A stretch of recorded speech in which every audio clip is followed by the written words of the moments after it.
The hell are you people doing here?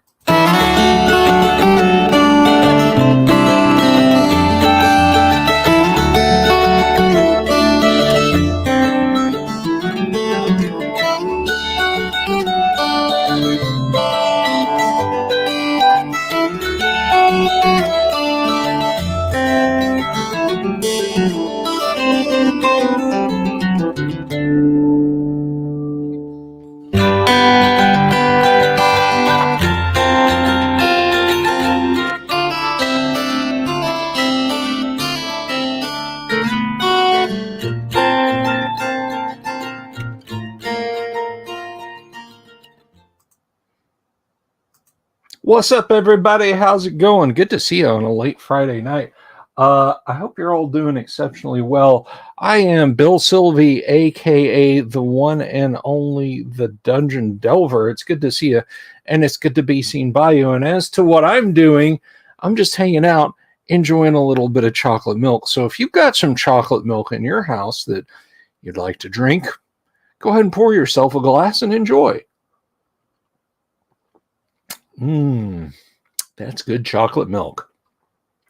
But anyway, welcome to the show. Welcome to this thing that I do. This 5 nights a week of live streaming. Sometimes we have content, sometimes we don't. Jeff, the greatest dungeon master alive. Well. We'll have to see about that, Jeff. But anyway, so I'm just hanging out tonight, guys. I'm just putting my feet up. I had some players who couldn't make it to Gem World tonight. So I said, you know what? I'm just going to roll with it. I'm just going to relax. I'm just going to kick back. And I'm going to enjoy whatever it is I'm going to do. But one thing I can tell you, without equivocation, without mistake, without any qualification whatsoever, this live stream is brought to you by our friends at Hellebarde Games. Hellebarde makes the kind of adventures they'd like to play. Look, whether it's for Castles and Crusades, for 5th edition D&D, or for the OSR at large, Old School is in play at the table with Hellebarde Games. And you can find them on their website at hellebardegames.com or on DriveThruRPG. So check them out, guys.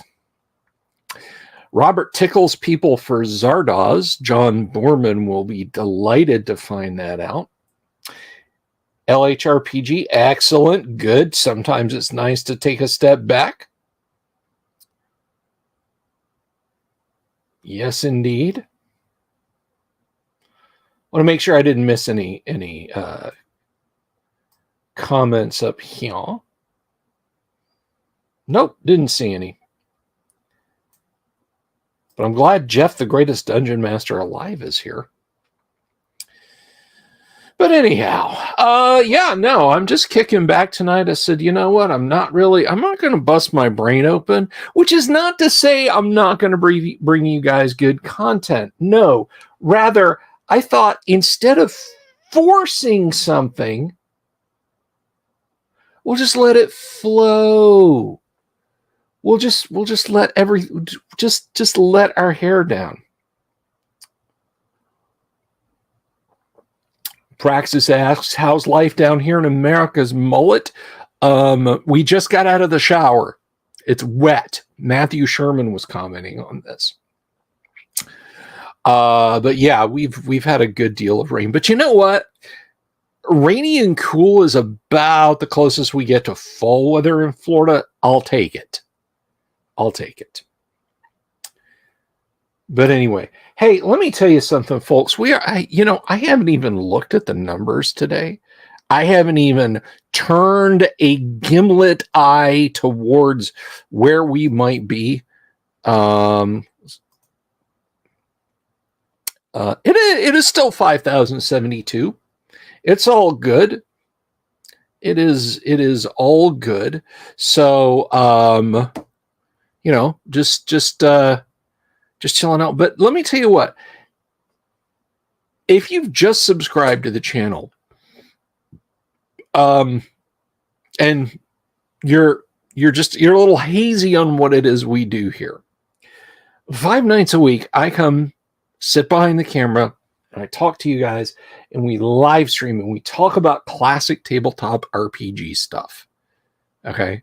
Sometimes it's just, whatever's on my mind about it. Sometimes I have guests. Sometimes we play games of it, but always we have a good time regardless of what time it is.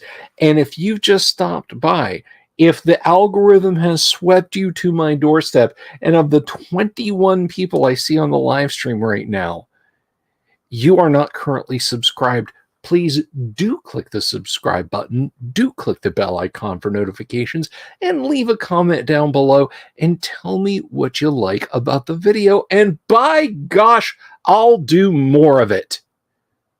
Or alternately, give it a thumbs down. Tell me what you didn't like, and by gosh, I'll do less of it.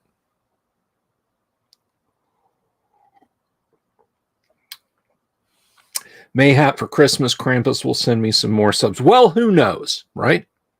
Who knows?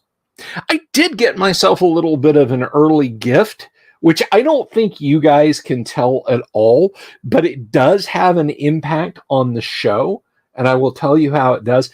I have new lighting mounts. My forever pursuit of decent lighting in the studio has now extended to better lighting mounts. They're extensible lighting poles that clamp to the side of the table that I'm currently seated at, instead of what were tripods that I just had standing on the table, because the tripods standing on the table take up a huge footprint of space that I want to have, because in the new year, at least to the D&D game live stream, there's going to be a lot of Dwarven Forge and miniatures out there for you guys to see. I'm going to work on getting better camera setups, better lighting setups for you guys, and that's going to be hopefully really enjoyable for you guys. So now basically having the entire table minus a couple of 2-inch footprints for the poles for the lighting, the boom for the camera, the mount for the monitors, I can really get a lot of miniatures and terrain and so on out there. And I think that's something that you guys will enjoy. Kitty proof? Yes. Yes, definitely kitty proof. Definitely kitty proof.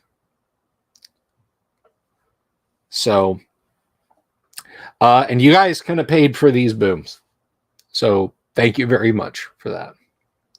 Your donations, your subscriptions. By the way, did you know, and I bet a lot of you don't know this, I would be willing to bet that a lot of you guys don't know this. You can support this show for as little as $1 a month through Patreon, $1.99 a month through YouTube subscriptions, which is just right down there somewhere. You can just click that and be all set up, if you'd like to do that. Buckaroo, the Buckaroo Bonsai. Buckaroo, yes, the Gamma World campaign is still running now. Don't panic.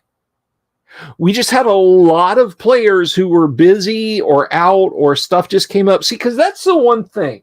And I want to emphasize this, and I have before. A moment. I have emphasized this before. Folks, we play real tabletop role-playing games on this show. I don't have a stable of actors. We don't have table reads. We don't have scripts. We don't have seasons. We don't have plot arcs. Well, the seasons I don't think is necessarily a bad thing, because we are going to take a break pretty soon with all of our streamed tabletop games. And then you can call, when we pick up again in January, a new season. But because of that, because of the fact that this is critical real, not critical role, because of that, guess what? Life happens. You know, I got a table with 4 players, 2 of them are out. We might not live stream a game that night. You are quite welcome, Buckaroo Bonsai. Thank you. Thank you. But I just wanted to stop there and answer your question. But anyway, back to the benefits of supporting the show. If you support the show at the $10 level as a patron or as a YouTube membership member, that's so weird sounding. Guess what? Every month you will receive a first edition advanced Dungeons and Dragons module to use in your games. That's right. I'll write one and share it out with you guys, pinned by yours truly.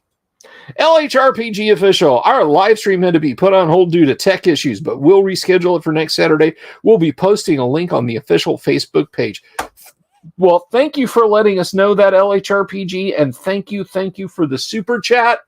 That's something else you folks can do if you like. I do appreciate it. I just need to increase the pool of players. Hint, hint. Nosorian, hey! You heard my quiz at Claricon was tough. Little bit.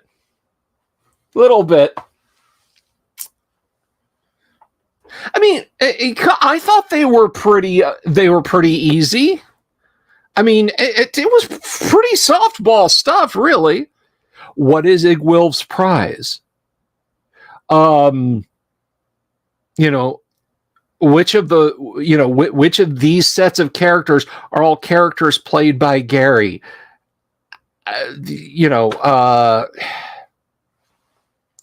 Gary put a pair of powerful artifacts in AD&D to honor one of his favorite sci-fi fantasy authors. Who was it? I mean, I thought it was pretty easy.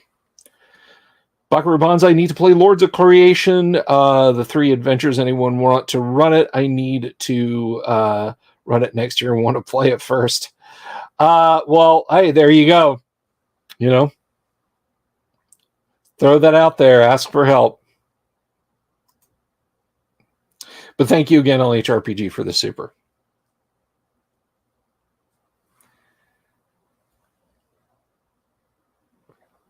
That's good chocolate milk. Yes, it is. Easy for grognards. That's right. That's who I thought it was for. Dungeon Minister's probably asleep right now, but I bet he can feel a disturbance in the force, as if millions of neckbeards were mocking him. Camel World is on hold. See, Dying Breed gets it. Dying Breed gets it. But anyway, so what else is happening? So next week is Thanksgiving. Basically, Wednesday on. I may do another stream like this on Friday, but I'm going to be honest with you. It depends on how much turkey and libation I've had. I may just be lying on the couch, top button popped, going, "Get me the mailbox," But yeah, Monday, Tuesday, normal. Wednesday, Thursday, Friday, can't really promise anything. That's how it is with the holidays around here, guys. I get very much in a holiday mood, holiday mode. Yeah, GW first edition is. And what was it? Kevin created like 3 characters in a night. And I feel bad because Todd, who we really hope Todd is feeling better. Todd would come up with these couch stream. Yeah, there you go, Wave. Pray for Mojo. Todd would come up with these elaborate, fun characters and be like, dude, it's Gamma World. you're gonna die tonight, probably. I love how they mentioned saving throws early on in the rules for Gamma World. There are no saving throws in Gamma World. I went nuts when I first read that rule, going back and forth and trying to locate where the saving throw chart was in Gamma World. It's not. I just wonder if Jim toyed with the idea and then took them out. Friday, you're doing Friendsgiving and your friends coming over and you eat and play games. That sounds neat. That sounds really cool. We're going we're basically getting catered.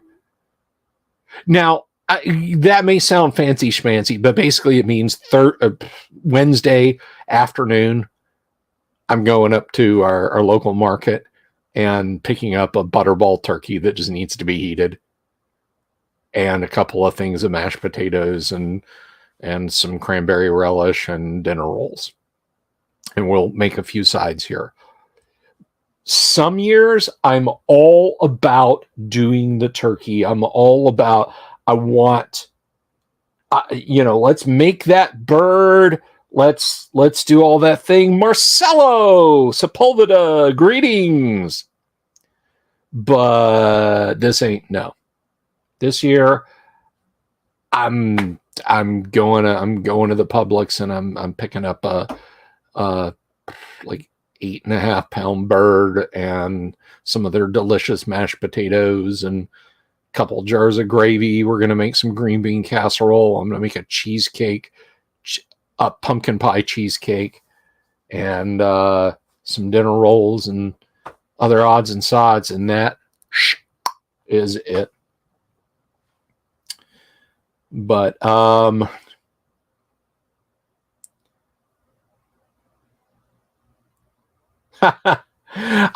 one year for Thanksgiving, my mom wanted to go see her sister who lived over on the coast, and so she and my dad went over there, and I stayed, but mom left like a half a turkey. Like, basically, they took half the dinner with them and left the other half with me. I think it was 20, 21. I don't remember exactly, but I invited my buddy Matt Shed over. I invited Matt over, and he had never had my mom's dressing, cornbread dressing, not stuffing, Yankees, dressing. And so we Dungeon Minister, yeah, pumpkin pie cheesecake, man. Pumpkin pie cheesecake. So do you guys want the pumpkin pie cheesecake recipe? I'll give it to you right now if you want it. Do I have an old school adventure pending to run in your bucket list? Yes, I do, Mario. I have never had a party not get TPK'd by Against the Giants. And I just started that with my Monday night party. Oh, neat. Yeah, Dungeon Minister, it's a cheesecake. It's a pumpkin pie cheesecake. There's no comma, there's no hyphen, there's no colon, there's no semicolon, there's no period, and then a capital C for cheesecake. There's no parens, no brackets, no curly brackets, no subscript, no superscript, no asterisk.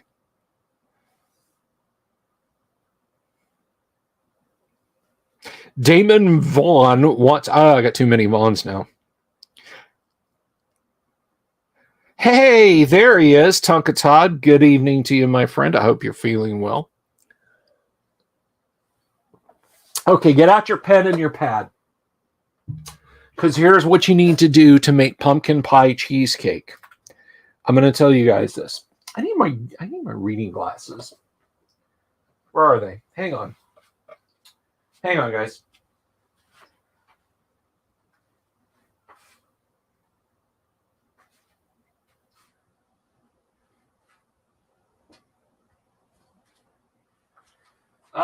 Where are they? There they are. Why didn't y'all tell me that's where they were? Because I can't see y'all. And how do they get so damn dirty?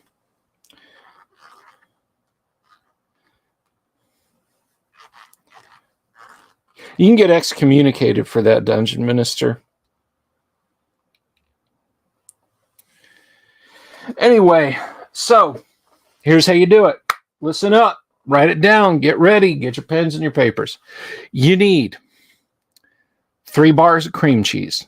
Not Neufchâtel, not low-fat cream cheese. Three bars of full-fat cream cheese. They can be a store brand. They can be Kraft Philly cream cheese. Look, I just use what Publix sells, and it's awesome, okay? You need 3 eggs. You need a bag of ginger snaps. Yes, ginger snaps. You need a can of pumpkin. Or if you want to do the whole process like how you make a pumpkin pie to prepare pumpkin, you can do it. But you got to know how to do that. Okay? You need 1 cup and 1 tablespoon of sugar. You need a half a stick of butter. You need vanilla. You need a half a tablespoon of nutmeg. Now, before you ask me how much vanilla, guys, this is a cheesecake. It doesn't matter. It doesn't matter. If you're one of those, your cheesecake, your plain cheesecake has to taste tangy, almost like key lime pie, well, you can measure it. But if you enjoy a proper cheesecake, I mean, that's how much cheesecake, that or vanilla goes in your cheesecake. Okay. Take your cream cheese bars, rip them out of the cardboard boxes, put them on a plate, set it on a counter. You want to do this at like 8 o'clock in the morning if you want to make your cheesecake at around noon, 1 o'clock. Dirty history and hobbies. Good to see. How dirty do you mean, by the way, dirty history and hobbies? Can you like send me a private message? I'm just curious. Okay. So it's the bishop. The ring, Vic. Don't touch the ring. So anyway. Oh. Nuts. So, you let your cream cheese bars soften. You want to let them get to about room temperature. Don't put them in warm water. Don't microwave them. Don't set them on a warm stove. You'll cause a bacteria bloom, and what happens next will go down in Thanksgiving infamy. Let them soften. Now, while that's going on, you want to make 2 cups of crushed ginger snap crumbs. So you put your ginger snap cookies in your food processor. I don't have one of those. You know what I do? I put them in a freezer bag and I hit it with a rolling pin until they're just crumbs. And that's how I do my graham crackers for graham cracker crust too. Okay. So, at the appropriate time, what you want to do is get your springform pan. And guys, they're only like $7 to $10. Don't go to Williams Sonoma and get some computerized, steel made from the battleship Yamato springform pan that costs $233. Go to your market. Go down the housewares aisle, get a $7 or $8 springform pan. All right. So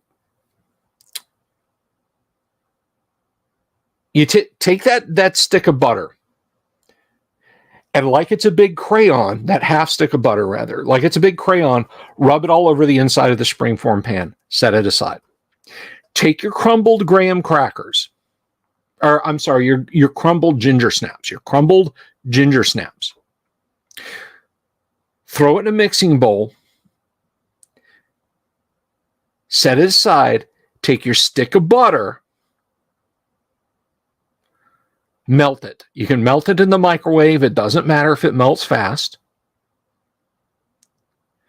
Dump that in the ginger snaps. Take your tablespoon of sugar, dump that in the ginger snaps. You want to get a wet sand consistency. This is your pumpkin pie cheesecake crust.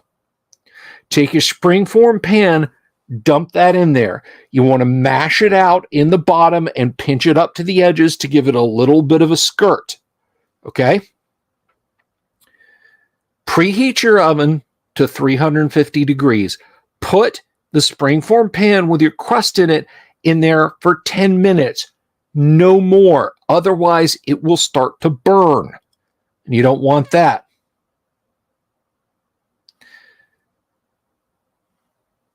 Take it out, set it aside. Now we're going to go to work on the inside of your cheesecake, the actual cake itself. 3 bars of cream cheese into a mixing bowl. Get your mixer on medium, start mixing. You want to beat 1 egg at a time in till everything gets to a nice smooth consistency. Put your sugar in. Beat your sugar in. Your cup of sugar, beat that in. Your can of pumpkin, beat that in. You want everything a nice, evenly blended state. No lumps, no bumps. Don't go crazy and put it on high and do it for 20 minutes because it'll stiffen and then you're boned. Few good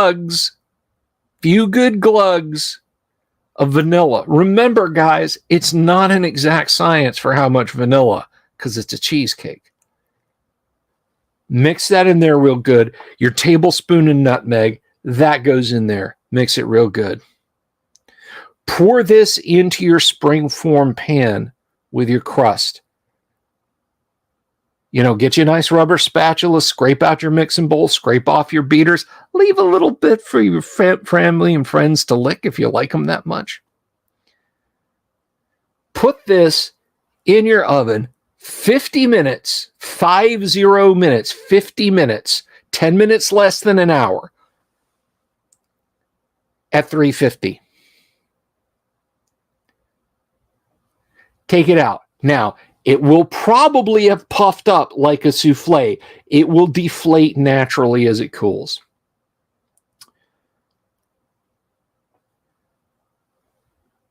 Set it aside to cool. It's going to take a few hours. You don't ever want to put a hot cheesecake in the fridge for a few reasons. One, it could spoil foods it's around by raising their temperatures and causing bacterial blooms.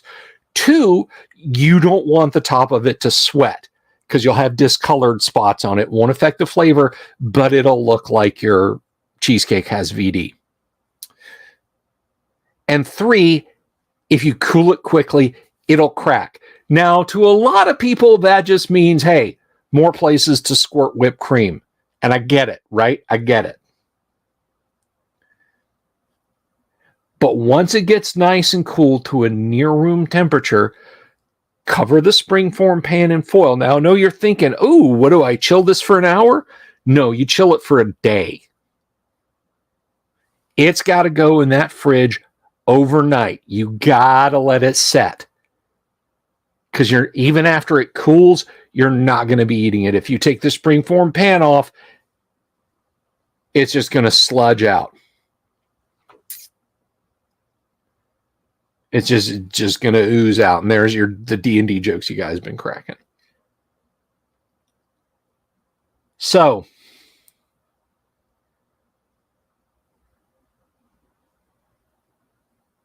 After that, after 24 hours, again, you got to do this the day before. Thanksgiving's on Thursday. Do it Wednesday morning at the earliest. Or at the latest, rather, at the latest. But I mean, you can do it on Monday and have that cheesecake sitting in your fridge ready to go. You can freeze them, whatever. But that's it, guys. Pumpkin pie cheesecake.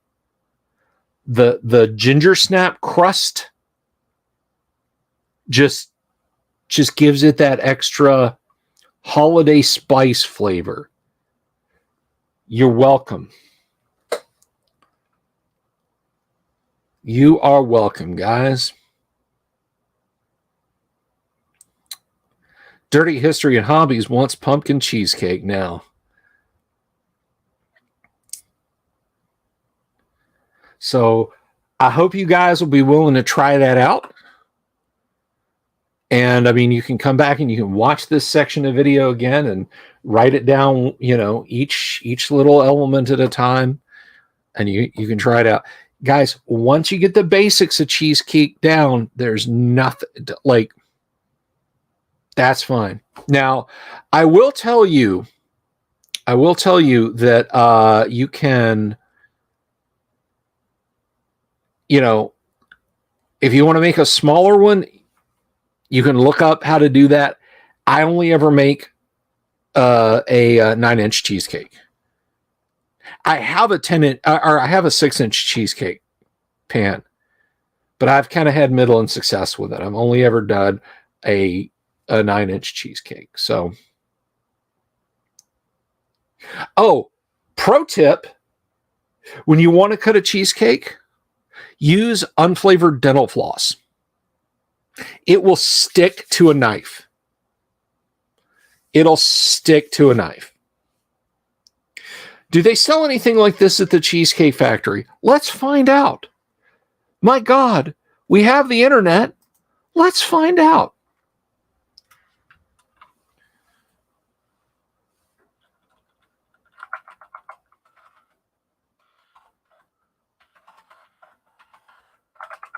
Let's look at the Cheesecake Factory menu. Desserts. We'll just go to desserts. What do they have for desserts? Let's share this. Guys, we have the technology. Share screen, window, dirt. So here we go. Browse menu. This should have brought us right to desserts. Why didn't it? Pizza, appetizer, menu. You can't just show me cheesecakes and specialty desserts. Well, let's look at this. A plain cheesecake, fresh strawberry, Oreo Dream Extreme, ultimate red velvet cheesecake, Reese's peanut butter cheesecake, Godiva chocolate cheesecake, coconut cream pie cheesecake. That's very cool sounding. Adam's peanut butter cup fudge ripple, cookie dough lover, pecan cheese, pineapple upside down cheesecake, classic Basque cheesecake, salted caramel cheesecake, Cinnabon swirl, toasted marshmallows, dulce de leche, mango, key lime, white chocolate truffle, fresh banana, Ghirardelli, lesbian,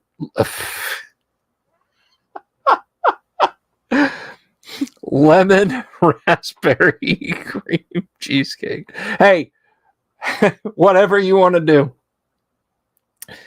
Chocolate tuxedo cream cheesecake, chocolate mousse cheesecake, Hershey's bar, no carb. Don't even want to talk about that. Lemon meringue.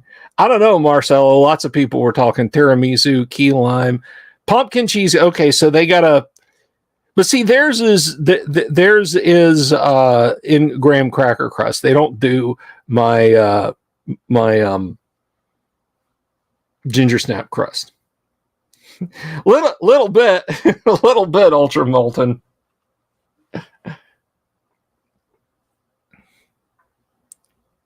So yeah, they have a pumpkin pie cheesecake. I was like, they're not going to have it. They have it. But mine's better.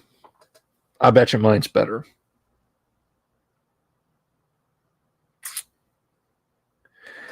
But anyway, I hope you guys will try that. But as I was trying to say, tripping over my own tongue, when you get the basics to cheesecake down pat, 3 bars of cream cheese softened, 3 eggs, 1 whole package of graham crackers, a cup of sugar and a tablespoon of sugar, and as many glugs of vanilla as you want to put in.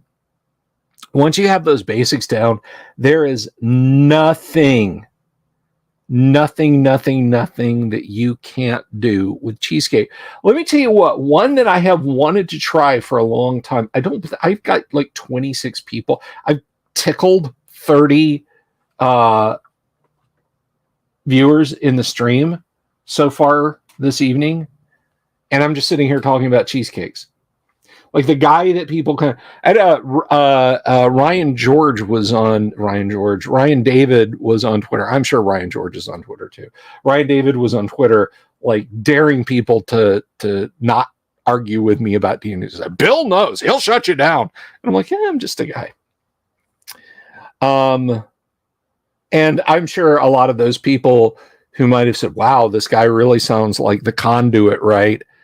Are now going to be watching the stream in the future going, what the fuck did I just watch? I just sat through, I said the F word. I'm going to need a super chat, guys. I'm going to need a super. I just broke the, I'm sorry. But anyway,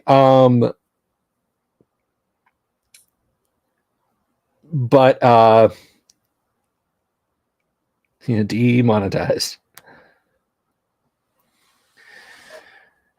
No, the watch doesn't start with F.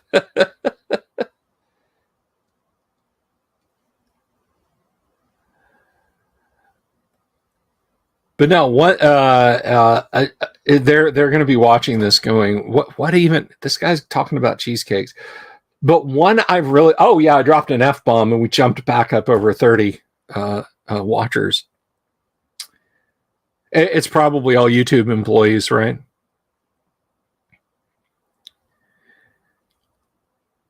But anyway, one I've been dying to try is a cheese dip cheesecake that is not meant for dessert. It's not meant for dessert. So you go through the cheesecake making process, but dig this, you add no sugar, you add no vanilla.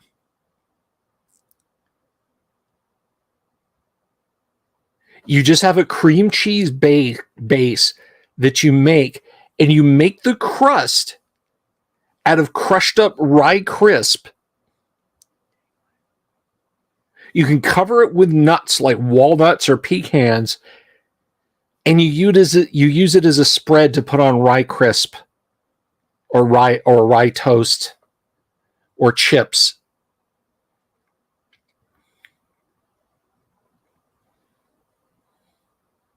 Insert name here is here for the vulgar language and strippers. You heard him, Connect. Get your clothes off. They're scared. They're seeing eyes in their nightmares. Thank you, Vaughn. Thank you for the super.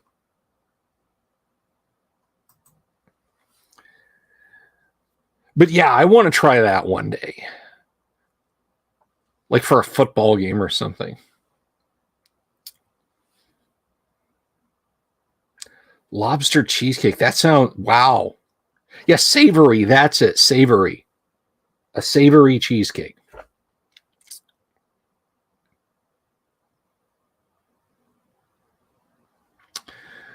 But, so that's it. That's how you do the cheesecake. Anyway, I talked about this at the beginning of the show of the week, and I'm still really depressed about this, guys. And like, look, I'm just going to say this. This is an unsolicited, unasked for. What treasure type would contain a good potions? The closest would be potions. So this is an unsolicited plug because I'd really like this guy to stay in business. I don't think he's gonna.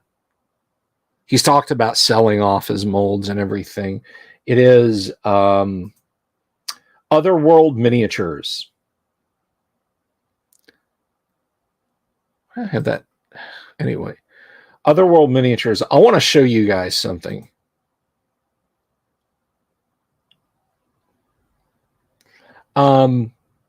Otherworld Miniatures, like, that's pretty unremarkable, I'm sure. Like, yellow mold, woohoo, ochre jelly, so what? Giant ticks, big deal. I want you guys to look at this dude's miniatures. First of all, I think the first one we need to take a look at is this, because you guys see this in the opening credits every night. The Demon Idol diorama set. And I've had people tell me, like, oh yeah, I found an STL. None of the STLs are right. The horns are too big.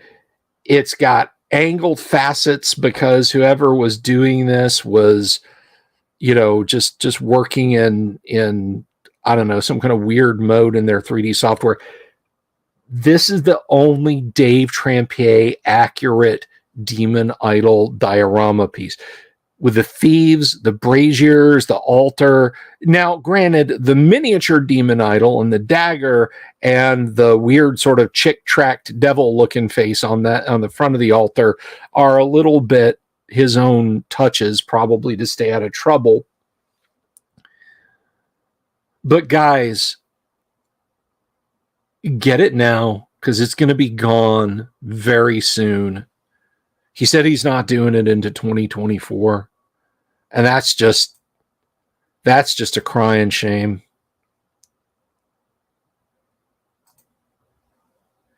He's got Kutoans.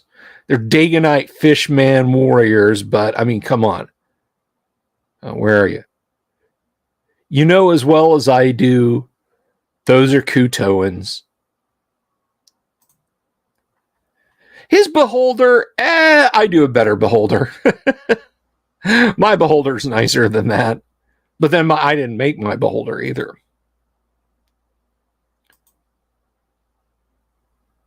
But the characters, like, I've got this one. She's not painted up.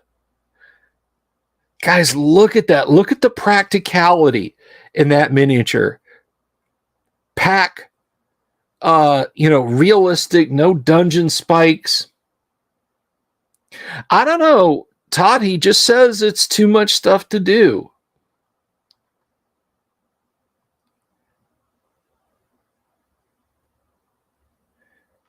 Have you seen an owl bear? Now you have.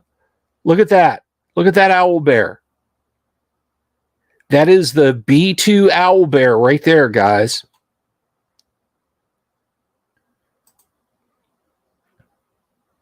There's a Jin. The Jin's okay. I like the smiling, happy Jin myself. It's got a good Orcus. Minions of Set. But I mean, his Frost Giant looks like it's leaping right out of the monster manual. They're all going away. And it just tears me up. It just tears me up. And I wish he was staying in business. Because his pieces look exactly like what you think D&D monsters are supposed to look like. And come on, open it up. There we go. Look at his kobolds. Look at his goblins. Pig-faced orcs. The guy's stuff is phenomenal. And it's going away. So maybe ask for Otherworld Miniatures for Christmas, guys, because it's not going to be there anymore.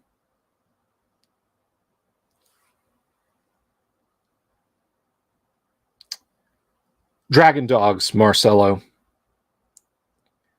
Yes, Road March. They're out of the UK, but I can tell you what I've ordered straight from them, and it's never been more than like 12 days. Oh, Marcelo. Yes, let me get that link to you guys. I'm sorry I missed your comment. Let's paste that in there because I can paste stuff up.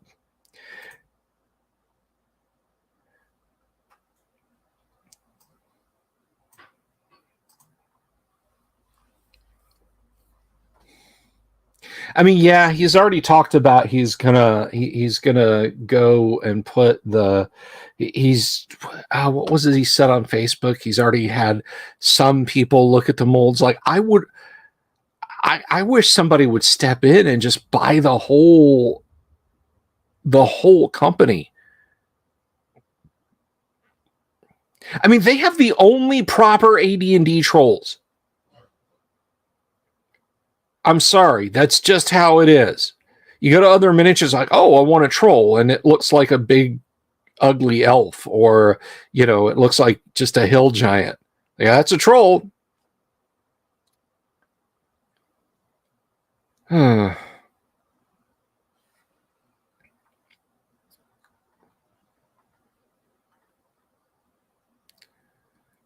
It's a beautiful line that will be lost like tears in rain. Maybe I'll be able to grab some up before he goes out of business.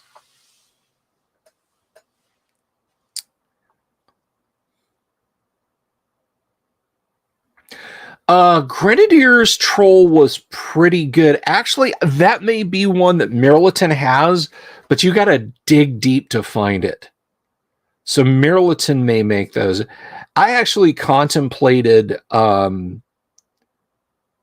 because for me, it's the big schnoz on a troll, right? It's that big bony nose that juts out. That adds to the horrifying.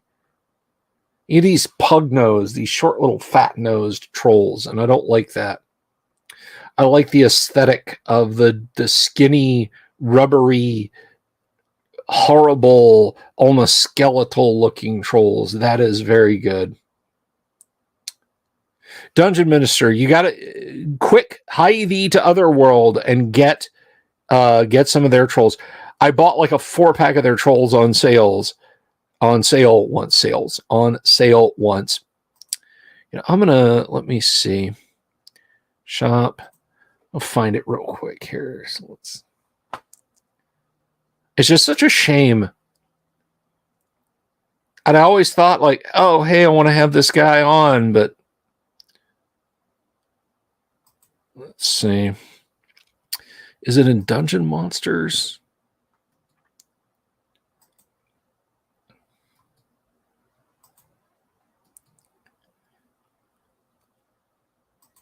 I did get the Water Weird. The Water Weird is gorgeous. I do recommend getting the Water Weird. His Rust Monster is great. His Zakar, I was never a guy that was like crazy over hook horrors, but your mileage may vary. You may like it. Might have to grab that Neo Otyug. His Basilisk, his Cockatrice, his Aspies.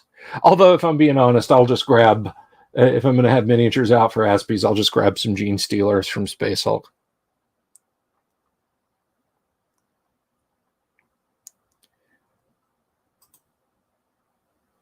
I mean, you'd think that a guy with a 3D printer would not be lamenting the loss of any one miniature line. But guys, I'm here to tell you, the reality is that what's available for free is not always like, well, I think it's well done. Don't let me get caught out saying, well, they're not any good because they're free. Here we go. Let me add that back. Look at that. Look at that troll, guys. That is straight up an AD&D troll.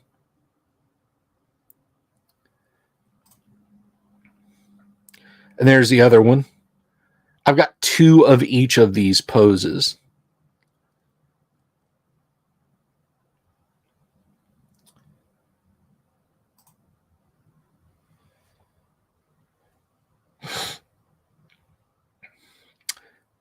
But anyway, yeah, these particular these particular trolls,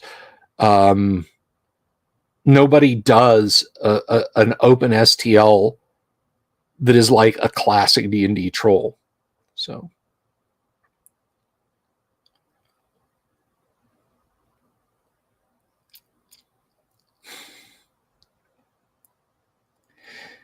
Dirty History says you got to have that Otyug for a fresher smelling garter robe.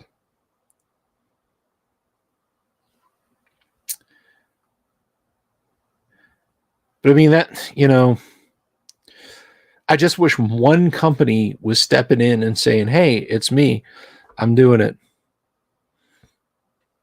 Oh, and goodbye, 5,072nd sub, and now down to 5,071.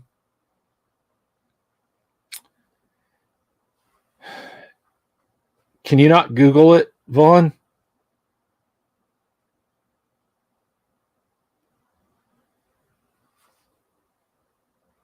Slap a goatee on it and it's you. Oh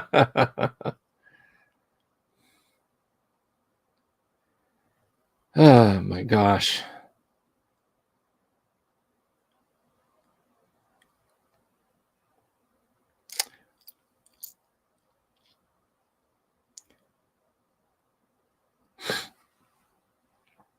Let me see if I can find it.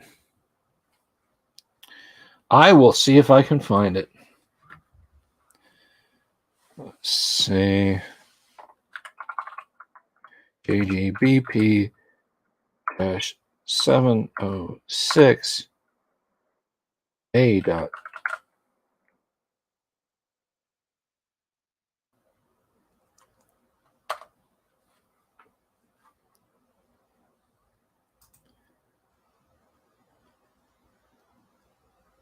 It's okay.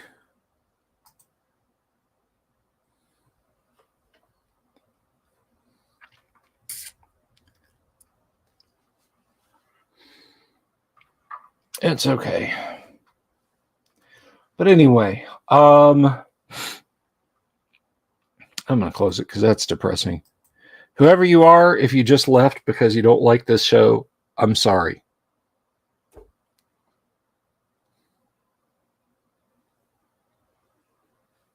What are next week Thanksgiving live stream updates?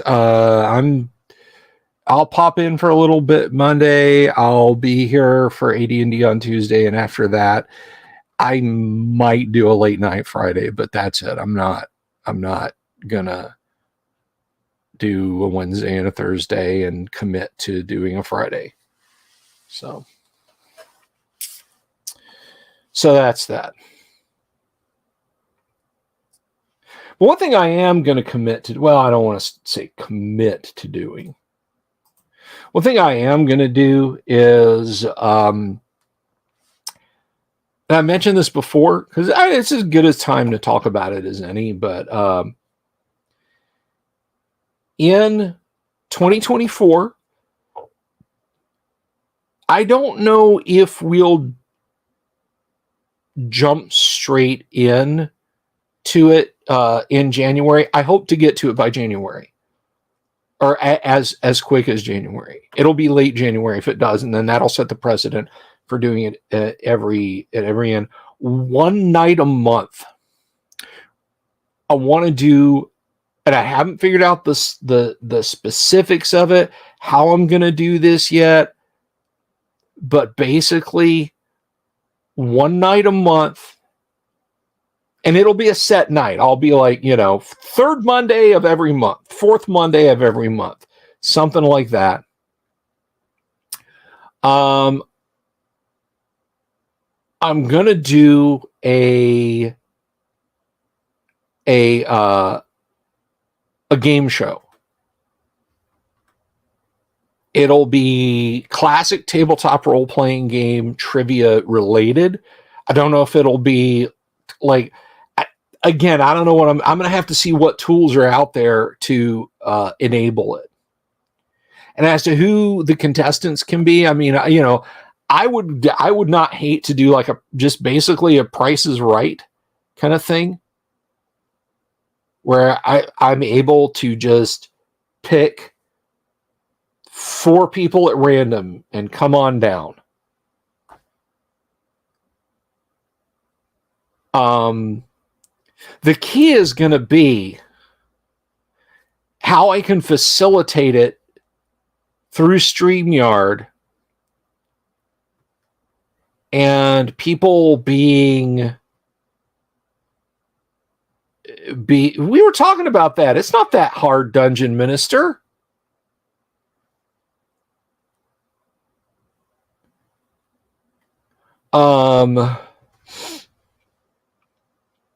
No, you'll have to have a good audio setup. I'm not going to require cameras for everybody, but I'm going to have to figure out how you can answer so the audience can see. I don't know. There's a lot of logistics, and I guess maybe I can spend the holidays because that's when I say, hey guys, I'm dipping out in the back half of December. That's what I want to do is spend 2 weeks just obsessing over stuff for the show. Take care, Orbital Air. Bye-bye. Be well. If I don't see you next week, happy Thanksgiving.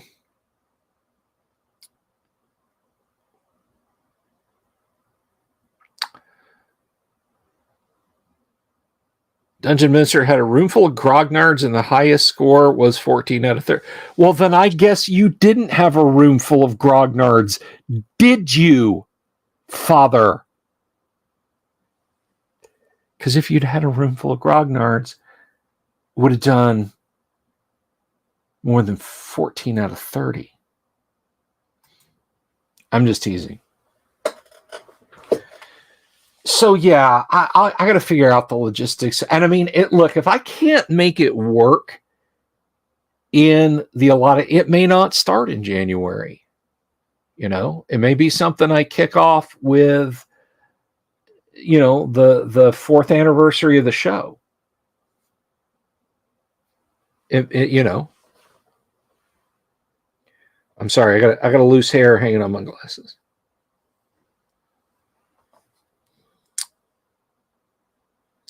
Roadmart says you're going to splurge and buy the Flea Mortals from MCDM for my Christmas self-gift.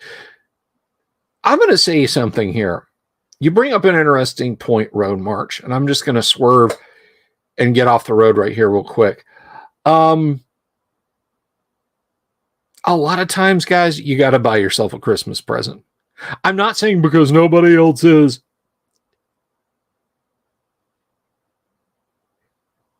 Hey, Kyle, what's happening, my brother? No, a lot of times you gotta.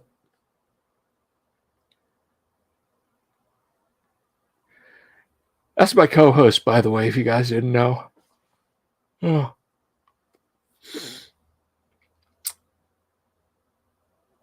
But you just got to buy yourself a Christmas present,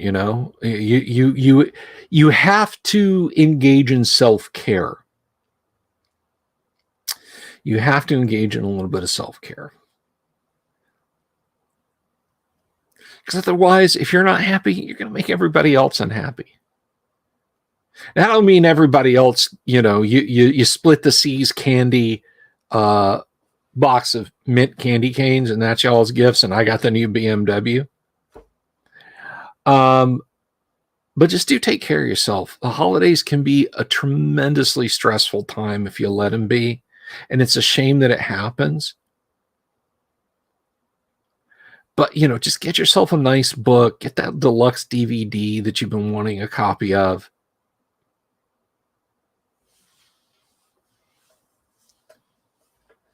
You've held off on getting that vinyl, that 180 gram vinyl copy of Physical Graffiti for a little too long. So treat yourself. Don't let yourself go crazy over the holiday seasons. season.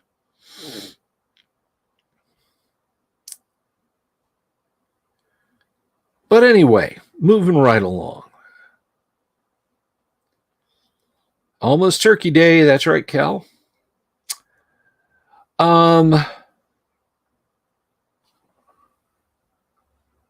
So yeah, you know, if I can get it together, it'll start in January. Otherwise, it may have to wait a while. January to the end of March is going to be really busy for me.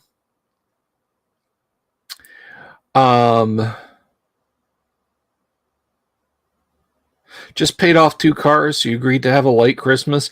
I don't know. If I paid off 2 cars, I'd be like, the money I was going to spend on those, woohoo! Of course, a late Christmas for you and a late Christmas for me might be completely different things, you know. But congratulations, Road March. Living up to your name. Gaming next Monday to Wednesday, so you won't be around. Aha! Very lovely. Very nice. So moving along. I've said this before. This is something that's going to be in production because I want to have the first videos ready to roll in January. I'm going to set the channel up probably in the next week or so. There won't be any content on it yet, but I'll tell you guys, and if you could subscribe to it in anticipation, I would really like it, is the 3D printing channel. Now, some people have said, hey, just put your 3D printing videos on your other channel. YouTube despises. They absolutely hate and will punish your channel in subtle, passive-aggressive bullshit ways for mixing up formats. If I started doing record reviews, they'd come and get me. Suddenly, I'd get knocked down on the algorithm. Not that I'm that high up there with 5,071 subscriptions.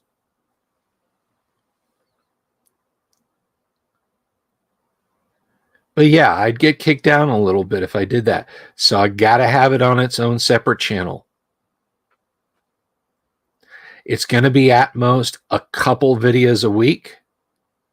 And it's going to be all about 3D printing, miniature painting. That's it. That's it. Yeah, darn right, Marcelo. Like this video, you bums. I'm just teasing. You're not bums.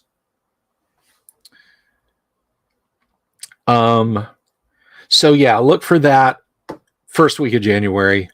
There will be at least one video out first week of January for the channel. I'll do a channel trailer. I'll do that one right. And then we'll just kind of go from there. Maybe some other changes that are coming in 2024. I might mix up the gaming a little bit. Because honestly, guys, if I'm being 100% honest, Monday night, I'm always up against a deadline, right? I can do this for maybe at most 90 minutes on a Monday. At most. Unless I start at 7, then I could go for a couple of hours. But I've also usually, you know, I've got supper to make, that sort of thing.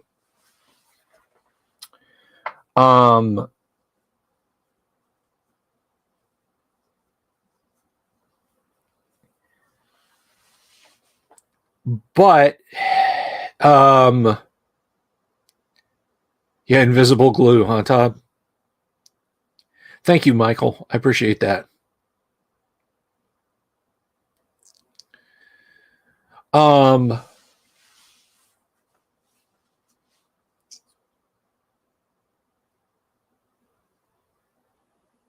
But anyway, so yeah, I can do 90 minutes at most on a Monday, realistically.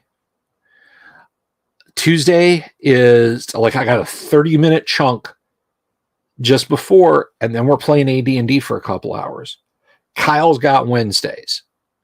Wednesdays are Kyle's. Thursday is the only really, I can just kind of put whatever I want here, because back to Friday, I got a 30-minute chunk. Then I got Gamma World. And I ask myself, I wonder, that's, I'm going to put a pin in that and come back to you, Michael. Am I serving you guys the best I could with the way the content goes right now? That hasn't been like, I've been kind of like groping around in the dark trying to figure out how I feel about the channel. And I don't mean that in a, he's going to quit. That's not what I mean. I'm not getting burnout. The question is, how do I want to put these pieces together? And does it best serve you guys to have, short video, let's play, one open night, let's play?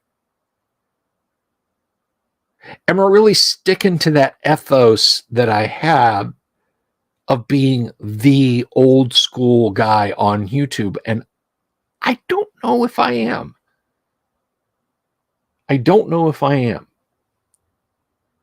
Any changes that would come would be rearrangements, right? And I want to be very cool about something, very clear about something, rather. How many of you guys saw a comic or game store open wherever you're at in the world? And they do this. They go gangbusters for a little while because they're a new game shop. Smells good in there. All that freshly opened packaging from GW and Wizards and everybody else. Well, thank you. See, Marcelo, thank you. I'll do a poll when you do a poll, Kennick. Anyway, that reference back to the stripper comment at the beginning of the video.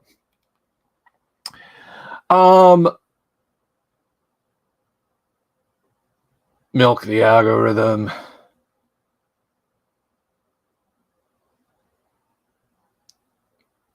A drive time slot 24/7 Delver. Who needs sleep as a personal life? Stream it all. Woohoo! Who needs sanity? Who needs functioning amygdala?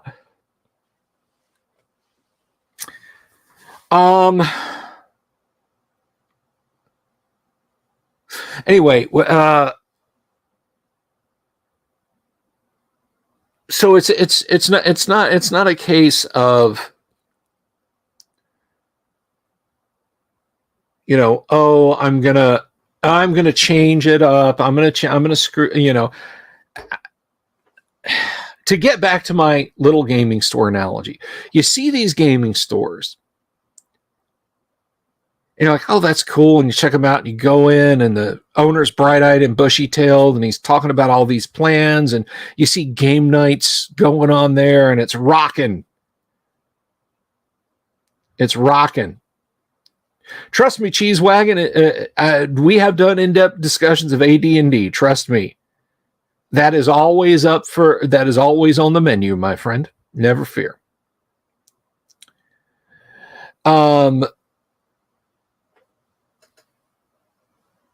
But you see these stores, and then it's like, well, we're not open on Mondays. It's not a good foot traffic day for us Mondays. So we're not open. And we're not open Sundays. I mean, we get family lives. So Sundays and Mondays were closed. Wednesdays, things don't really get going till Wednesday afternoon. So now we've decided we're closed Sunday, Monday. We don't really open till Wednesday afternoon. Well, now we've decided that we don't open till Friday evening. So we're closed Sunday, Monday, open Wednesday afternoon, open Thursday, and then we're open on Friday afternoon. But we're all open. We're open all day Saturday. And then it's closed. Then it's gone. And I'm not gonna do that, right?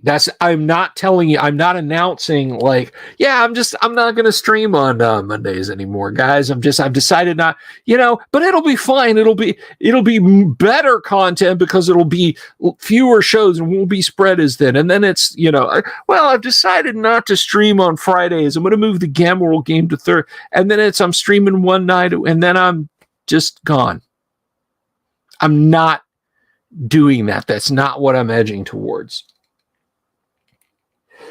I just want to take the content that I've got and make it and present it as good as I can for you guys. And that's just something I got to think about.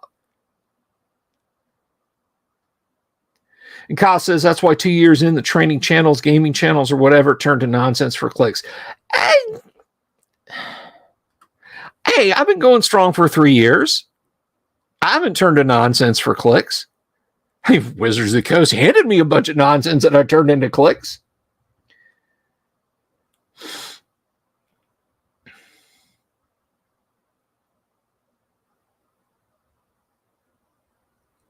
Yeah, it's weird. OnlyFans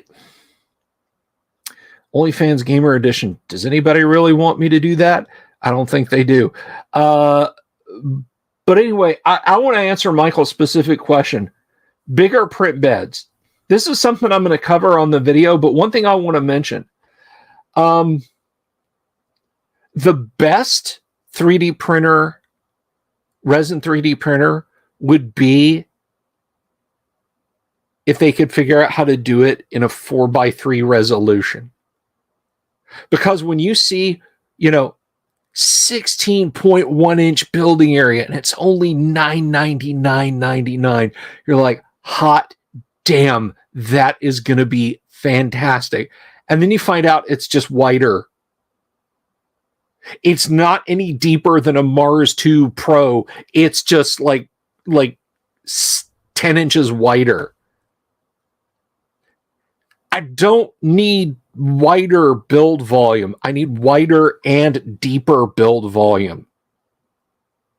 Why are resin 3D printer companies that make resin 3D printers not working on the vertical?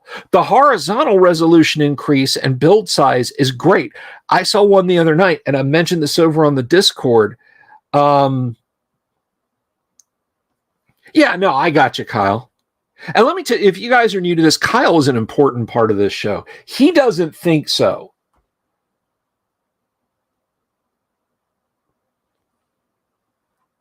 But he is. Kyle's a damn good friend.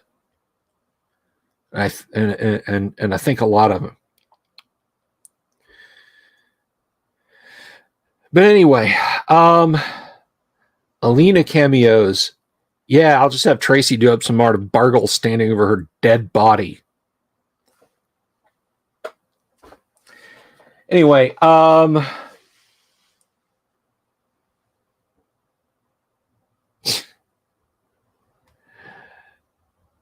well, 90% minus, or 100% minus 10% is 90%. And 90% is not 100%. Therefore, you are an important part of this show, my friend.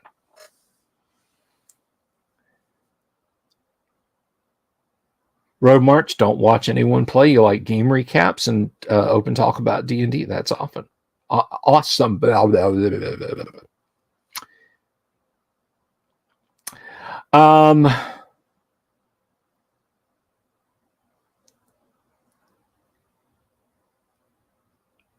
But anyhow, to go back to my bitch about resin printers, the first company that sacks up and gives us a 4:3 that's at the 7 and 8K resolutions, yeah, I'll be in line to buy that. No, I was going to mention, because the other night I saw one. It was like a 13.1 inch build plate. And it was like $749. Now that's very rich for my blood. I'm not going to run out and buy that. If you guys see me buy that, either the intrusive thoughts have gotten to me, or I've hit the lottery if I start talking about that.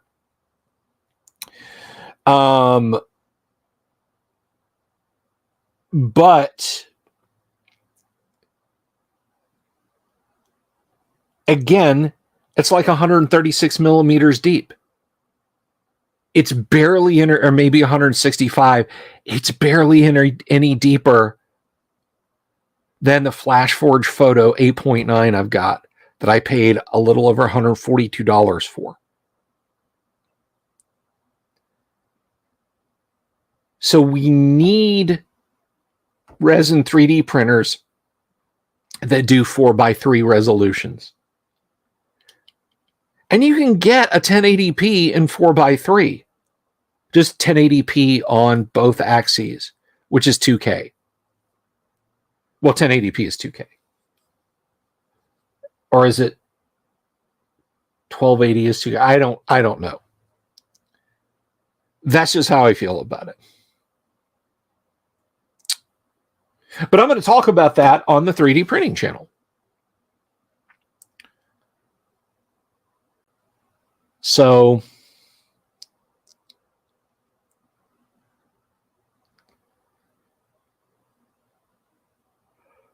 if you win the lottery, you'll buy that UK Dudes minis and make old school Monster Man figures. Yeah, that's it. If I win the lottery, I'm going to have this corner rebuilt in my house exactly the same way. And I'm going to turn off monetization on all my videos. You guys are going to wonder what is going on, but I'm never going to say anything about it. That'll be how you know. I'll have monetization shut off.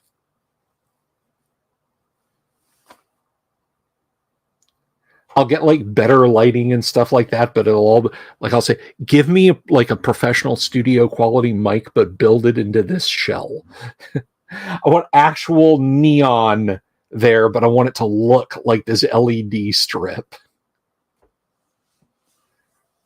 Just look for subtle things. Just look for subtle things. Oh yeah, Michael, I am going to spam this channel with that channel's link and vice versa. I cross promote the hell out of it. No monetization would make it easier for you to speak. I can't puzzle that out.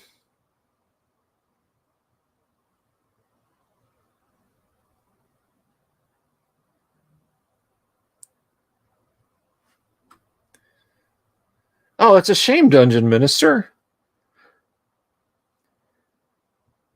Oh, Jack, that's awesome. Your business is printing and painting fantasy minis. Excellent.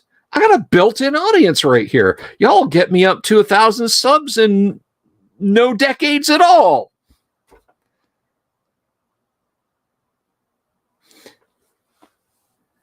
Oh, right, yeah.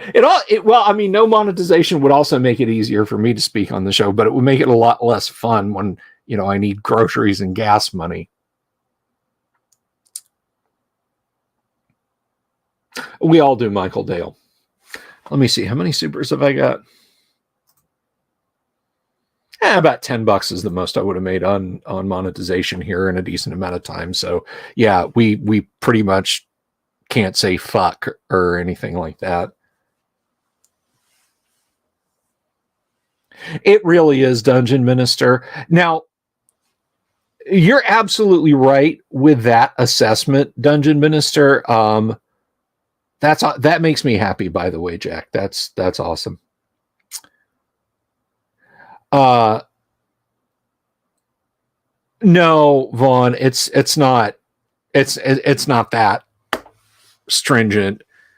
I mean, like, I could go through, if they tag me on this video, I can go through and say, look, it was two in 2 hours of video or however long this is, and make a case for it, or that it was in context or something like that.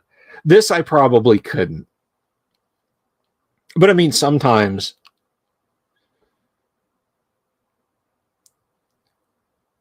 And there's some things that I just flat out cannot discuss on YouTube.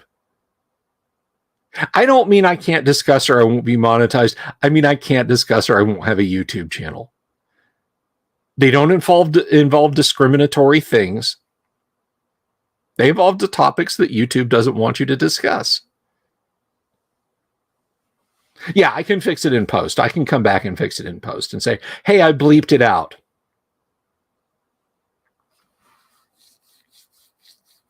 But Dungeon Minister, you're right.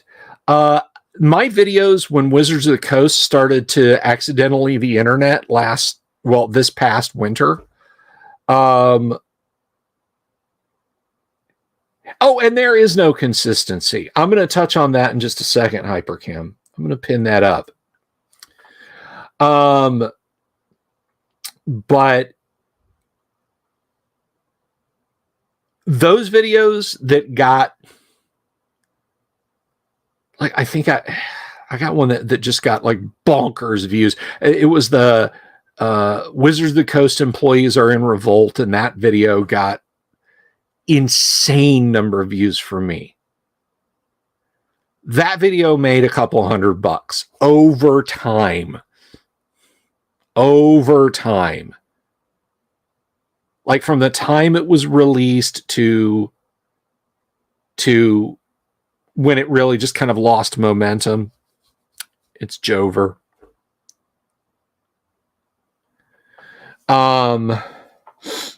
Yeah, Miss Bella, you're absolutely right. Miss Bella, you want a show link? You want to hop on and talk? Say swears? But anyway, yeah, no, there's ample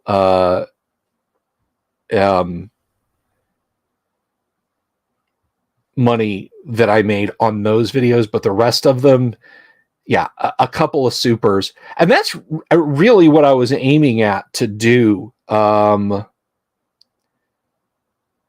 Why I brought the live channel over to YouTube, because I was like, hey, because the thing about it was, once upon a time,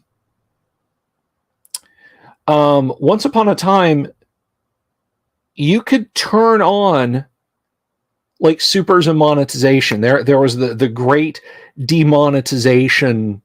The adpocalypse, I think they called it, because you could just go in, set up a YouTube channel, and switch on ads. And there were people motoring along with 500-600 subscribers, but getting a little tiny bit of ad money. But they were able to come in and do live streams and get supers and all sorts of fun stuff. And then Miss Bella Games, are you hearing what's coming out of my mouth right now? But I get it. It's all good. But yeah, after Adpocalypse, all the tiny channels got demon. That's why getting 1,000 subs became such a huge deal for me and for Dungeon Minister and for so many other small content creators. Because I started this channel up on YouTube for the purpose of being able to rattle the cup and say, hey, I'm performing. Throw a little bit in here. But all of a sudden, nobody could. And I remember that belly crawl up from like 400. I mean, you guys were there. You guys remember when I hit 1,000. You guys remember when I hit 1,000. And all that ad money that suddenly had backed up. And supers were available for me and everything. And guys, it's not, I'm not just sitting over here saying money, money, money, money, money, money, money.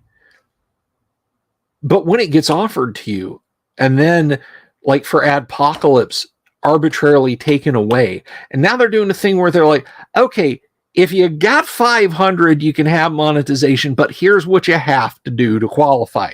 Here's the things you have to do to your channel to qualify.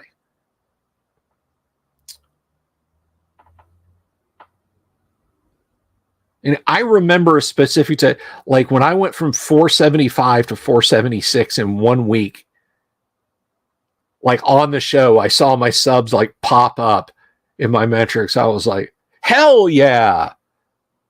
That's 4 subs a month at this rate.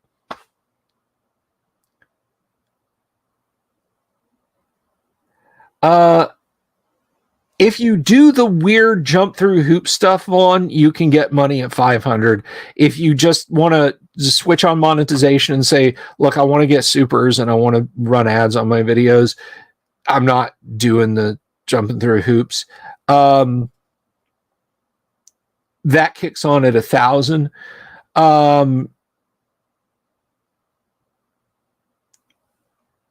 But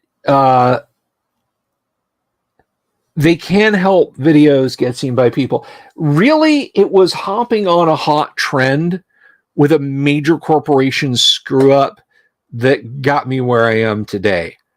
I hit exactly the right words in the algorithm and was getting tens of thousands of views. You could go to YouTube and type like logged out. If you weren't subscribed to my channel and you'd never watched one of my videos before and you just typed in Wizards of the Coast open game license, my video would pop up. My videos would pop up every day. And I had people saying, one guy was getting mad at me because I wasn't talking about Magic. He's like, shut up. Dungeons and Dragons doesn't matter. Magic is where WotC's real money is. I'm getting sick of seeing your videos in my feed. I'm like, then fucking mute my channel, you bonehead. I didn't say that to him. I just gave him a thumbs up. And I think I said, bless your heart.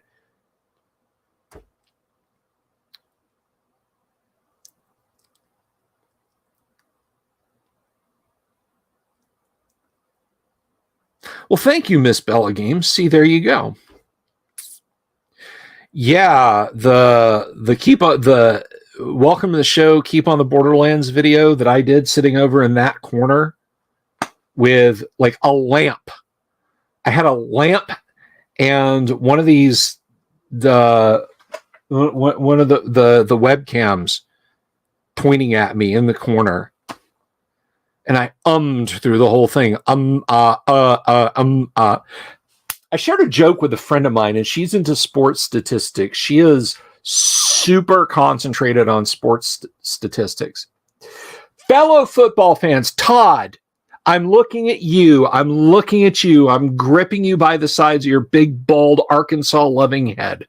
Todd, tell me, is it or is it not true that when a football broadcaster, particularly college football, says they run a lot of zone defense, that is the college football announcer, sportscaster's equivalent of, because you'll be watching a game. Back me up on this, fellow college football fans. Todd McShay.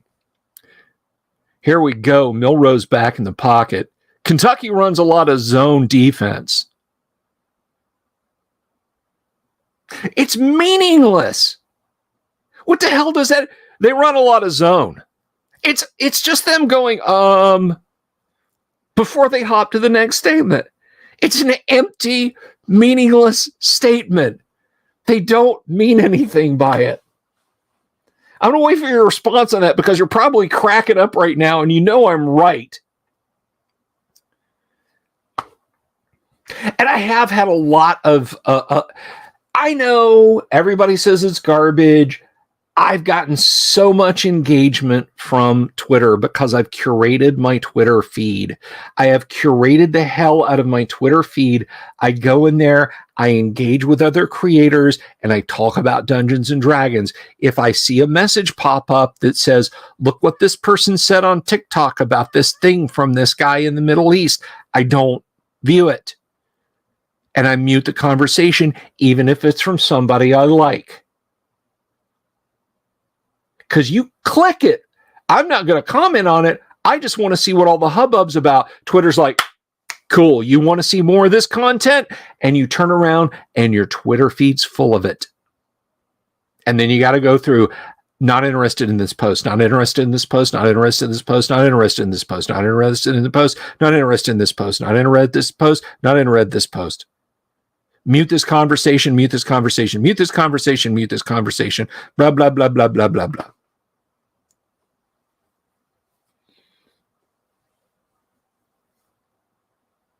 Yes, Dungeon Minister, you've got it right. You're looking back with puckered lips. Absolutely. What's funny is that yeah.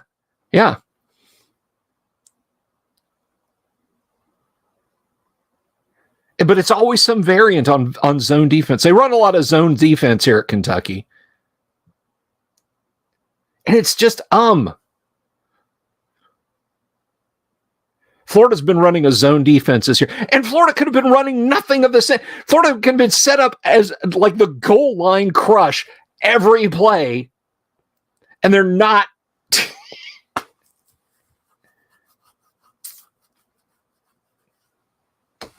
I remember during, hey, Mark Morrison, we're just hanging out. I'm just BSing tonight. It's just kind of an open, this is Venus Flytrap, Dr. Johnny Fever night for me.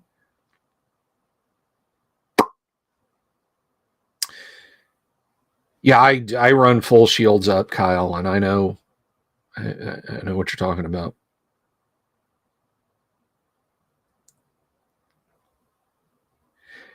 I learned a hard lesson about losing a subscriber. Oh, that's an interesting story, Dirty. You know.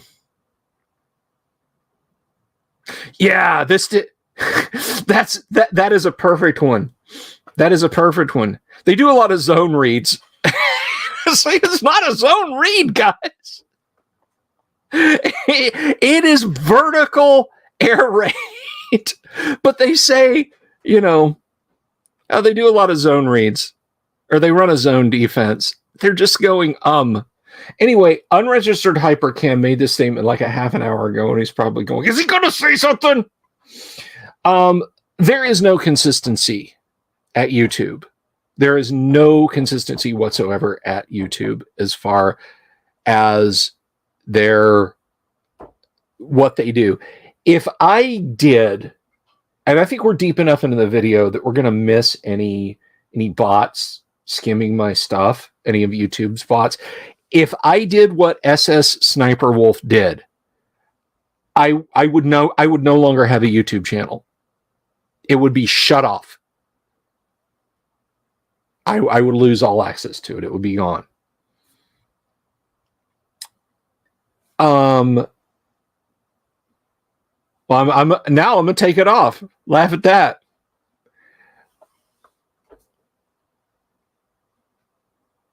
But what she did got her a temporary little bump, and now she's back in business stealing people's content. For you guys, if you don't know what I'm talking about, there is a woman who started in her late teens or early 20s, and she put on this persona of being a girl gamer. She was playing Counter-Strike. She was kicking ass at Counter-Strike. And it was always like, you know, controller kind of down out of the shot. And she's got her gamer headset on, but in one ear, she's got an earphone, and her boyfriend is actually behind the camera playing the game and telling her what to say about what's going on the screen.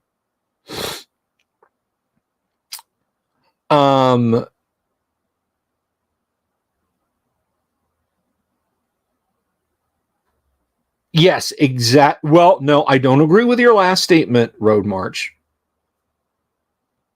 But she has 32 million subscribers. She can drop a 20-minute video and it'll make over the lifetime of the video, not instantly, like let's say a month. That one video will make her, say, $20,000. And it'll make YouTube $3,000. And she'll make 4 of those a week every week. So she's literally from YouTube making $100,000 a month to sit there and look at TikTok videos.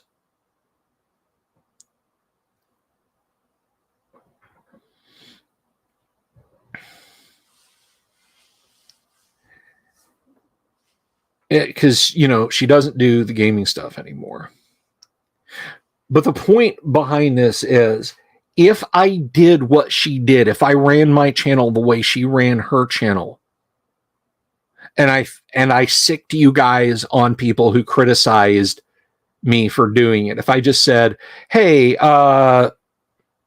you know, go, the dungeon minister is he's saying that like I rip off his stuff. Well, maybe you go tell him I'm not. and you guys just dogpile him. Well, YouTube's not going to do anything to me if I'm in her position.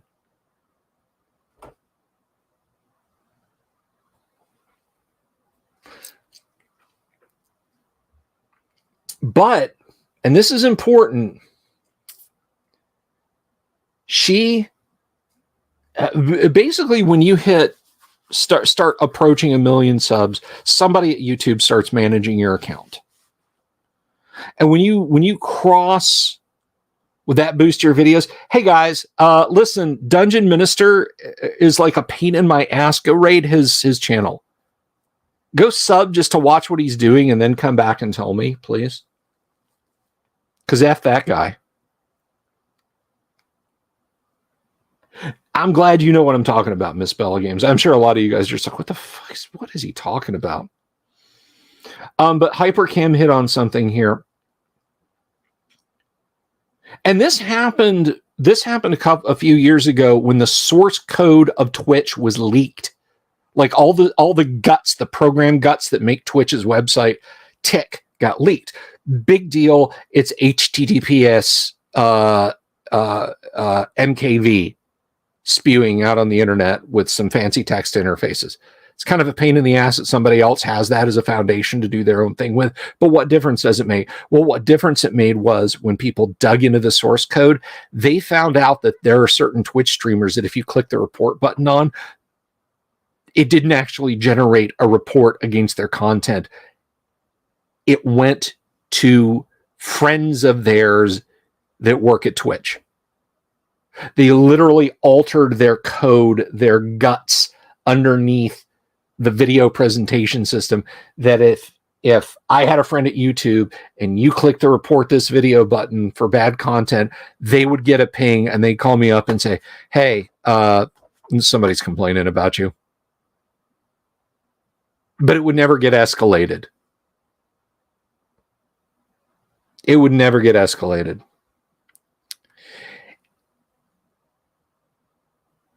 And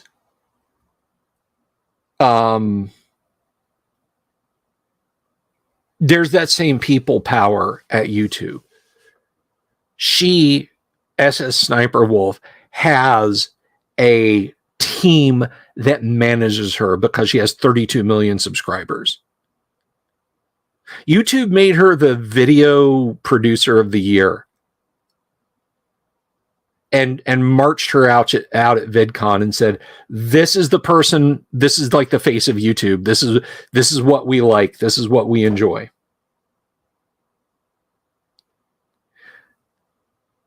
This is not about, what I'm talking about is not about her. It's about YouTube. YouTube is completely screwed up. The poor get poor, the rich stay rich.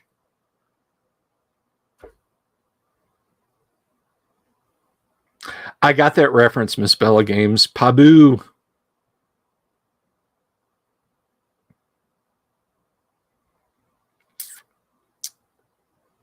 I hope you got that reference and I wasn't.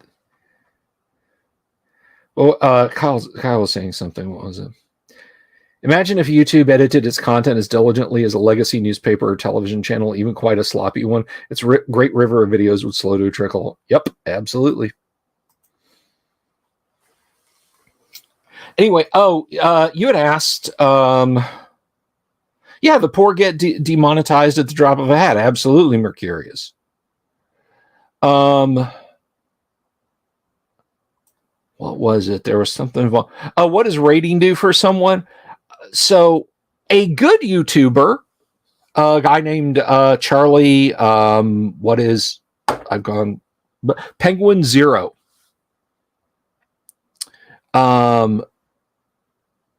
And he's actually over in Tampa. Anyway, Penguin Zero has this habit, like when he's on Twitch sometimes, or sometimes on YouTube live streaming, he'll just like find some random live stream and say, this is good stuff. Everybody go to that channel. Go to that channel. And his viewers will raid that person's channel. They'll subscribe. they'll do cash donations, super chats, whatever. It is a huge boost to them. Generally speaking, channel rating is like we're gonna jump into your live stream and say extremely negative things and make it hard for you to have a conversation. Neither one of those things is ever going to be a consideration or a problem for me because my channel is microscopic. My channel is so microscopic. It's what microscopic creatures look at under a microscope when they're in science on the grand face of YouTube.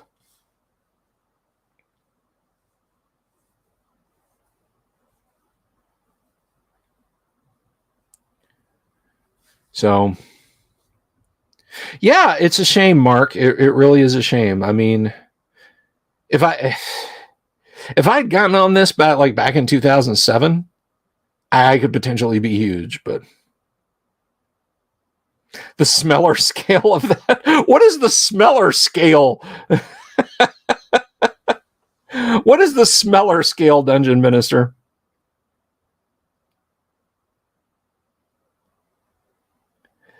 So, good question, Michael.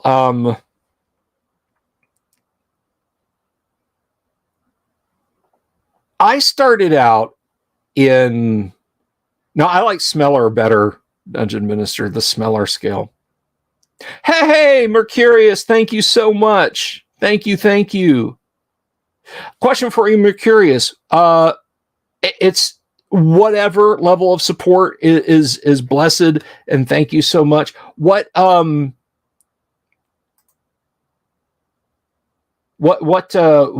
you know what? No, you don't have to tell me what level. Any level's fine. Any level's fine. I was like, am I going to have to send another module out?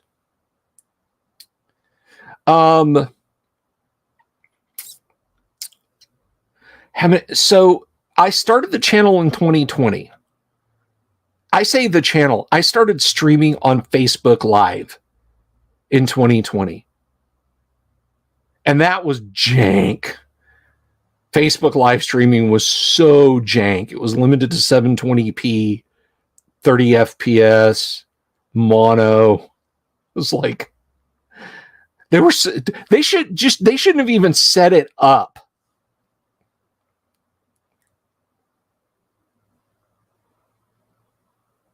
I'll send you the modules, Kyle. You wrote one of them. You have a third of them, Kyle. Can I see something here? I wish I had the ability to edit how they show up on the screen. Because I would make the Dungeon Minister the Dungeon Smeller.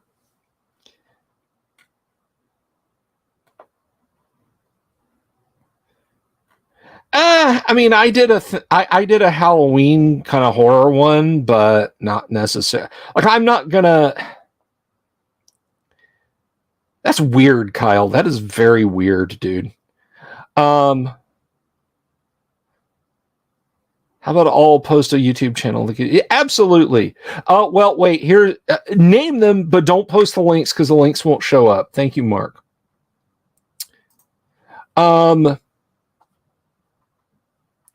But anyway, your veteran level, excellent. That's very cool, Mercurius. Didn't want to pry. Oh, what was I talking about? I don't do holiday theme modules. I was talking about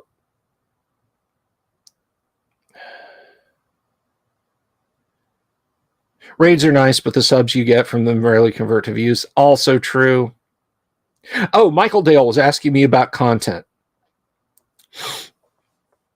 So I started on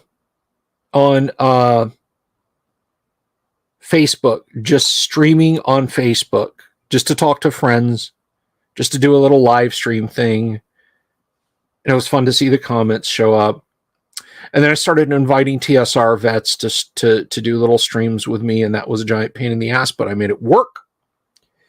And then after about a year of that, I switched over to YouTube, and I started dual streaming YouTube and Facebook. And I've talked about why I don't stream on Facebook anymore. Yes. Spam those ats. Paint Minis Live, Doom Swords Dungeons, Squirrel Hermit, Collecting Chaos. And brother, if you're out there, if you're listening to this, my good buddy over at the Vile Necromancer, young man, I hope you're well. Townsend's is awesome. Did you ever want to cook a meat pie just like it was cooked in 1702 by some dude in a wattle and log cabin with a brick stove in colonial North America? He will tell you how to do it. RPG Grandma, Miss Bella Games. Miss Bella Games has a channel. What is it, Miss Bella James Games? Yeah. But anyway, so I've got 7. It's hard to pin down hours because like sometimes I'll get up here and I'll be like, okay, 56 minutes, guys. I'm out. Good night. I love you. Bye. And then sometimes I'm like, oh, has it been 3.5 hours? I guess we'll wrap up in a half an hour. So it's literally just, you know, it can vary, I guess is what I'm saying.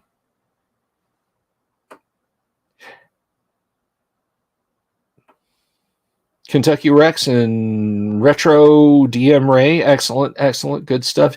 D and Disability. Thank you, Vaughn. Thank you. I should just have a list. On my screen. Todd's Workshop.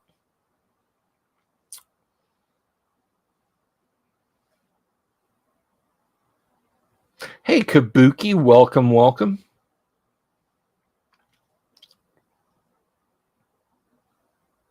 I always picture Kabuki Kid dolled up like one of the Kyoshi warriors from Avatar. If you don't know the TV show, Google Kyoshi. Maybe make sure you've got safe search on because people are weird.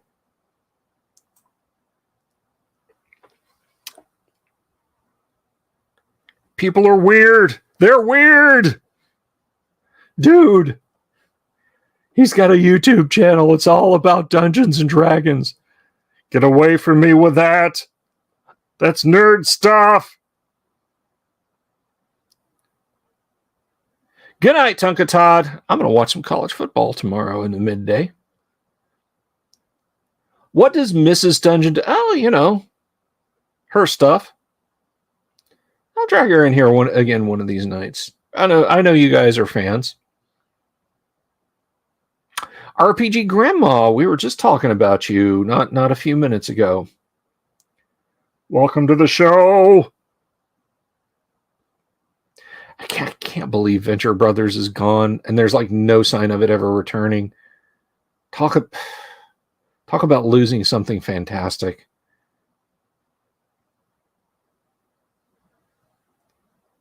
Wait, Dungeon Minister, you can't just leave in the middle of the stream. Let him go. You're being weird. Mike Dymart. Mike, have you been hanging out the whole evening there without saying anything? People are weird. I don't know. I kind of feel like when Dungeon Minister leaves, like maybe I should look at wrapping up the show. We are gonna wrap at the top of the hour, so we got about 10 minutes left, guys. I mean, I pounded that bottle of vanilla porter. It was delicious, but I am kind of starting to get a waking headache, so I'm gonna take some Tylenol and listen to some quiet music here in a little while. Don't mention his channel here. He's got enough subs, Miss Bella Games. I'm just kidding. No, Black Magic Craft is really great. I was watching a video the other night. But the thing about it is, so I got to gently take Black Magic Craft to task.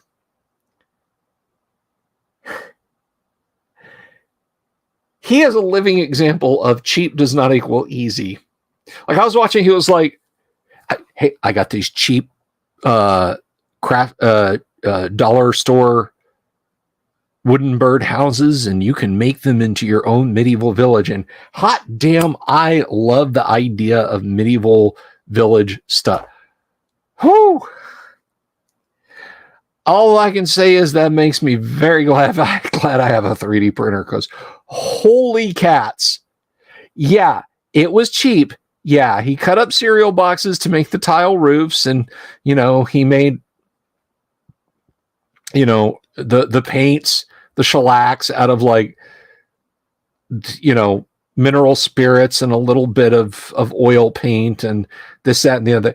But just because it's cheap still doesn't mean it's easy. It still requires a lot of skill and a lot of work. And it took 547 steps to accomplish. All right, is Connect gone? Good. And the other 2 hours start. I'm kidding, of course.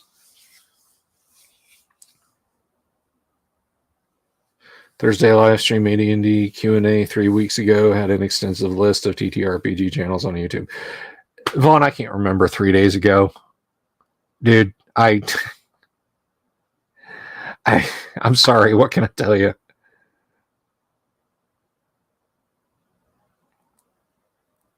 What is the TOA dungeon? Is that Tomb of Annihilation? Hey, I've built the entire the entire upper level of A2 Secret of the Slaver Stockade on this very table. You should. Crafting videos get big ups, RPG Grandma, and I bet they would look absolutely lovely. Oh, you know who you guys should check out? And again, this is not a dude who needs the subs, but he is a exceptionally gifted young man, and he makes his stuff 28 millimeter. Like, he always breaks out this gorgeously painted Warhammer dwarf warrior figure, because he tabletop games, and he sets it. He's like, see, it's to scale. But his channel name is Studson Studios. He has got a quirky sense of humor that he works into his videos, and he does sculptures, and like and he makes his stuff out of garbage, like literal garbage. And that's like a big joke. He's like, oh, I needed the Mushroom Kingdom's mushroom houses, so I went out and picked these fresh mushrooms. And he'll have like a point of view camera where he's like going through the ferns in his yard, and he picks up like 2 plastic lids for something that he's going to take inside and use. Yeah, Studson Studios is fantastic.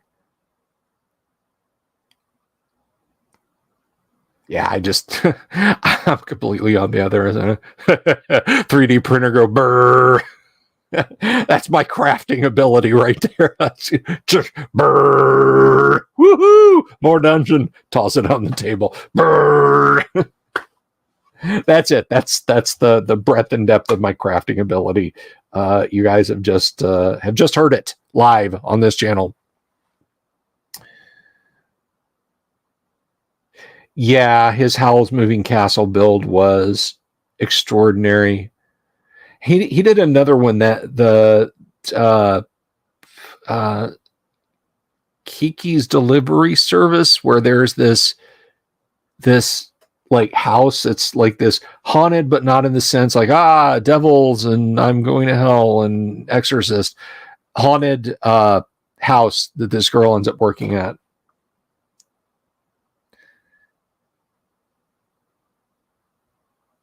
Heck yeah, the Australian Armor and Artillery Museum is very good.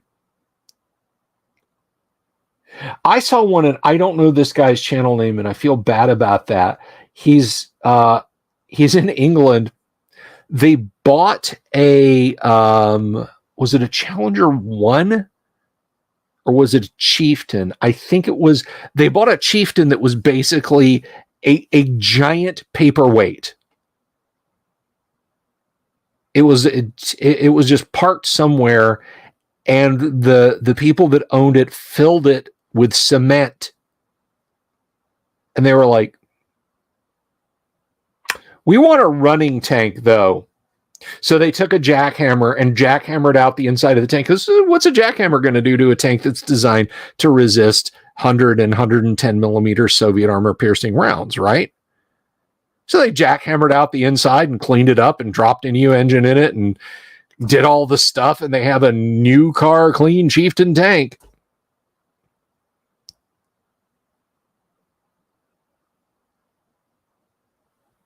Michael Dale says you have to finish and send me the Zargon table for HQ you did. Oh, okay. That's very cool. Thank you, Michael. I'd love to see that. Yeah, World War II tank restoration is nuts. Like, they set up a bunch, like, immediately post-war, like some Panzer IIIs. They buried them in concrete to use as pillboxes on the border of Romania. And so, yeah, and our antique armor enthusiasts have just gone out and started chiseling those things up. And they're finding like some of the rarest marks of those tanks ever stamped out by our friends in Germany between 1932 and 1945, if you know what I'm talking about.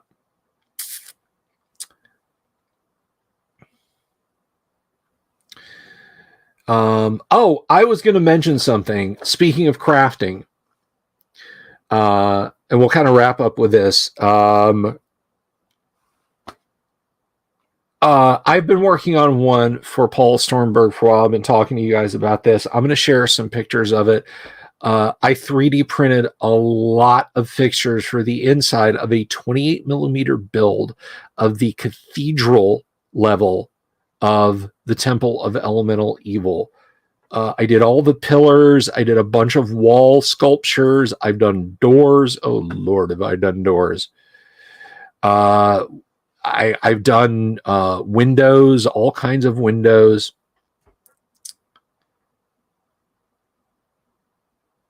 So anyway, all that said, guys, I'm going to let y'all go. Thanks for hanging out with me this Friday. Big ups. Thank you to Mercurius Alicus for becoming a new member. Mark Morrison, thank you. Vaughn Gifford, thank you. LHRPG, thank you for the subs. I think you guys probably covered any ad revenue that I would have lost off this video. Have I ever tried to run a random, have I ever tried to run a Dragonlance module? No, I have not. But I will, I'll, you know what? I have Dragonlance Adventure. Maybe one day, if somebody puts a gun to my head, I'll give you guys like a real honest opinion of Dragonlance Adventures. But until then, guys, I want you to be good to each other. If you're not going to be here next week, if you're like, yeah, I'm flying out on Sunday or I'm flying out on Monday and I'm going to be gone for all of Thanksgiving, please be safe, be well. And look, regardless of what happens with the channel, I love you guys all. Be good to one another. Take care. And as always, please keep your eyes open for the great North American owl bear. Peace. Good night. I'll see y'all Monday. Have you seen my owl bear?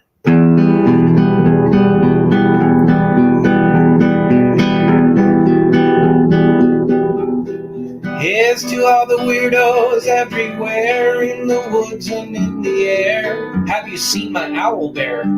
Should I shave off all my hair? Bobs are all around. Some live in tunnels underground. Some are fat, some are rich, some are sleeping in a ditch.